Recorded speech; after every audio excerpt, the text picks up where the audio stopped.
I understand that, but this is the way, obviously, he's been brought up. It wasn't so much what I was doing, it's because of the things that I said.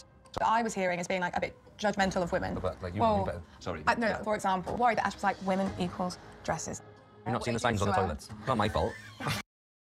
It's crazy business because obviously he makes a joke to make a lad out of it, you know what I mean? Because, you know, he's obviously tired about the same conversation going on and on and on and on.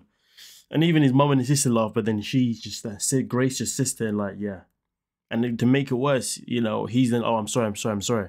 Like, you know, he can't live a life where he has to keep apologizing for just being himself, you know? It is quite sad because, you know, she should know by now that anything that he doesn't do with intention of being a feminist or anything like that, okay?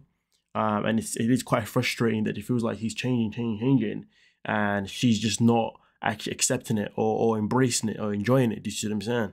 So that's my biggest issue with Grace, to be honest, here at this moment in time. But let's continue and see, obviously, how this meeting went with Grace and Ashley's family. It was a joke. Yesterday, we both hit a stage where this shouldn't be this hard. His marriage. Yeah. It just is graft every day. And if you haven't got the graft to put into it, then you're not ready for marriage. Which is true, absolutely true. And obviously the graft to make a marriage happen, it has to come from both parties. It doesn't come from one, it comes from both. Do you think she could be the one? This is the oddest experience I think you could ever put yourself through. You're watching you and Grace. And you are like, sorry. Yeah, sorry. I noticed this. Okay, yeah, oh, sorry, Grace, sorry. And the sister even notices it and even identifies it. And she's not lying. You're in a position where literally you're just saying sorry. You're not even actually being able to express yourself as who you are. The question is, like, is Grace getting to know Ashley, or she getting to know an Ashley that's tamed to what she wants? Do you see what I'm saying? Which isn't good for him. I like her, but I just think, like, surely you should be going into something and not changing your really lovely, loving self. Also cannot fight for something that's not fighting back.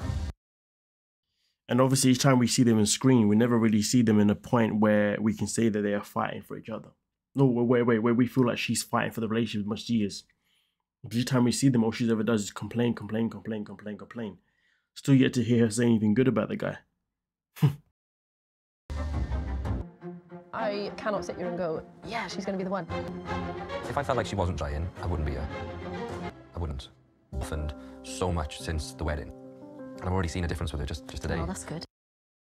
I mean, obviously, it's good that obviously there's things that he's seen that I guess none of us are seeing. And I guess the things that we are not seeing are the things that have not been put on screen.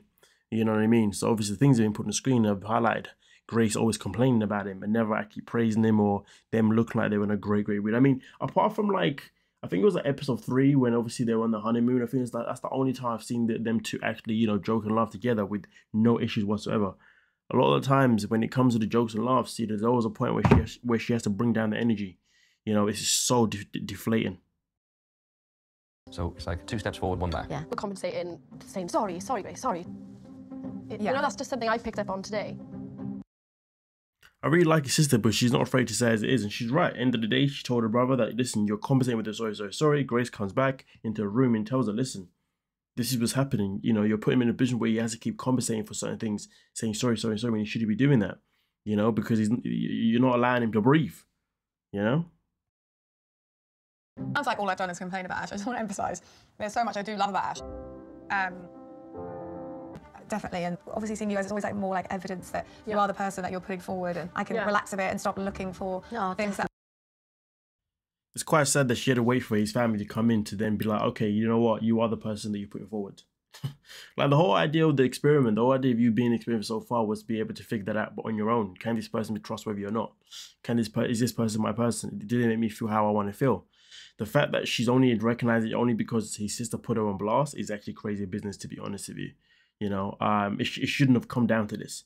They should have been able to walk into this situation here where me and his family and me and her friends and been like, you know what, yeah. So far, I've noticed that he's been very consistent with his character. He's been very consistent with who he is. And he's actually a very, very nice, decent guy. And he makes me happy. But nah, she had to wait for his sister to put on blast. What's that about? That's just ridiculous behaviour.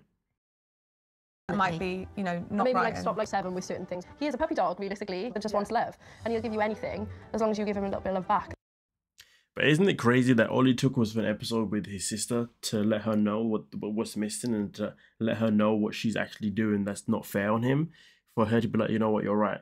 it's taking for one meeting with the sister when the experts each and every week, and this is why I said the experts suck. They're terrible because, you know, all the experts have done each week is they've basically enabled her behavior. All they've done is said, yeah, you know what, Ashley, you should be doing what Grace wants. You know, you should be bent over backwards. You should blah, blah, blah, blah. You should change the way you say things.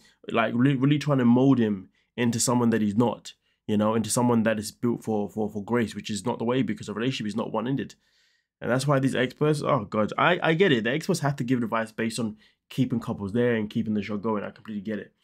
But at the same time, there's a lot of people who watch the show and vicariously through it and actually take to heart what the experts are actually saying. So the influence that they're giving to people isn't wise. It's not nice. It's not great because there's a lot of people now in relationships who are probably thinking, well, if he did this or if she did that, maybe it would work. When realistically, people in relationships be thinking, well, okay, how can we do this together? Because most of the time when we see some of the advice they give each other, they give them, is based on how one can do this to make the other one feel better. You know? Sometimes you may hear them say for both, but that's just a rare flipping thing. Either way, though, shout out to his sister, though, man. She's done a great job with them in this one here. But nonetheless, though, they're the only couple that was worth talking about in the episode last night. Obviously, we'll be back again tomorrow. We'll obviously tonight's episode. So stay tuned, subscribe, and I'll catch you guys for the next one. Peace.